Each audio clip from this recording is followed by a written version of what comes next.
Eu acho que a vitória foi muito justa, já deveria ter acontecido antes, né?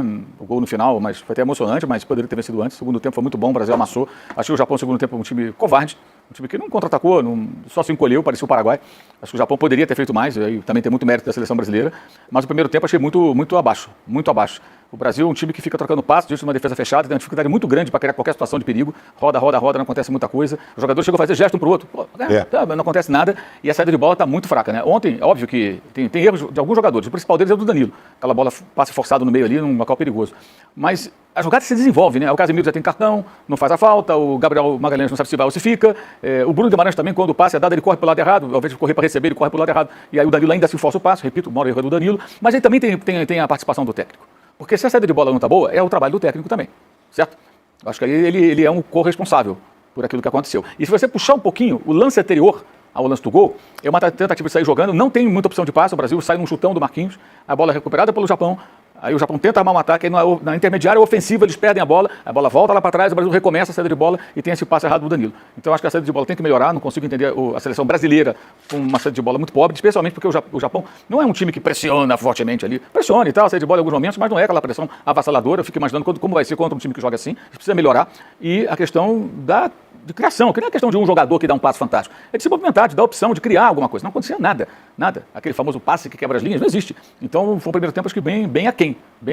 Segundo, não, acho que ele corrigiu, se arriscou, foi ousado, foi corajoso o técnico, né, o Ancelotti, porque botou 4 caras no ataque, encheu a área adversária, e ele tem muita estrela e tal, muito se fala sobre isso, mas eu acho que se vem um técnico lá da Europa, o técnico da chamada primeira prateleira, eu espero dele mais do que falar com outras palavras de saber sofrer, né, como ele falou depois do jogo, e um time com esses problemas. Até porque, eu sempre disse isso, ele não teve o tempo adequado para treinar, e nem teve Copa América, que é um período de até um mês que você fica com os jogadores, se você é o treinador, né, porque era o Dorival.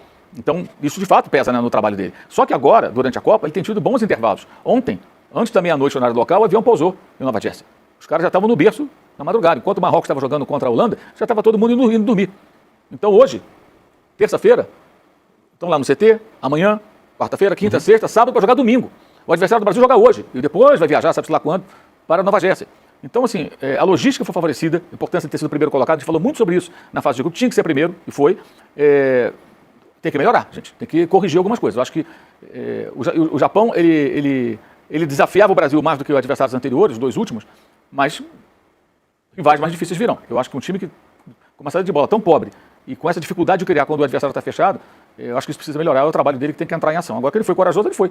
Quando ele muda o time, ele foi muito corajoso. O Paquetá sai machucado, ele coloca o Enda, que ele amassa depois a seleção do Japão. O gol já poderia ter saído antes, inclusive. E acho até que seria até mais justo se tivesse feito o gol até mais tempo. A vitória foi merecida. Agora, Arnaldo, passada... É a Noruega. Noruega, você acha que é o confronto? O confronto, pra mim, tá muito igual, Noruega e Costa do Marfim. Mas se tiver que escolher uma que é mais difícil pro Brasil, a Noruega pra mim é mais difícil. Tem jogador que decide.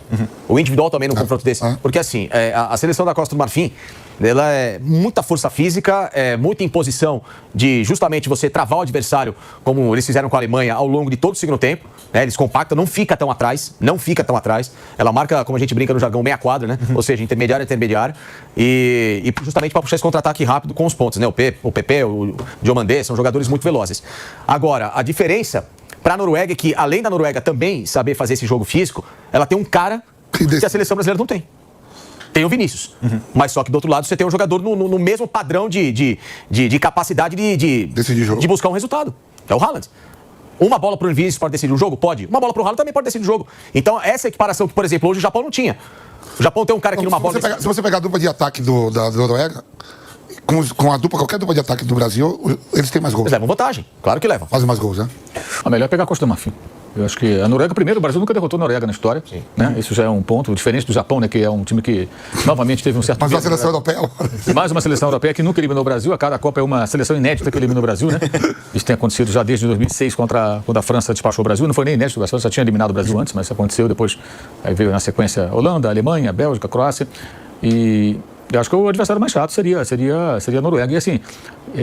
A Noruega já demonstrou muito pragmatismo colocar o time reserva contra a França, guardando energia para jogos próximos, né? Esse agora, se passar amanhã, o jogo amanhã 2 da tarde, né?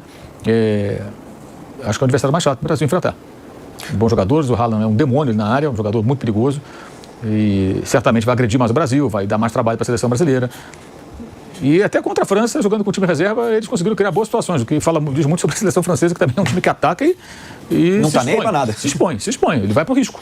tudo bem, vamos pro risco. Se garante, né? Sim, mas é um risco. Mas é um risco. Consegue bancar. É um risco porque um dia, de repente, os atacantes tomam certo pé, a defesa do adversário se comporta bem e os caras vão lá e metem um gol. Então, eu acho que assim, a França é um time que precisa ter um pouco mais de equilíbrio nisso aí.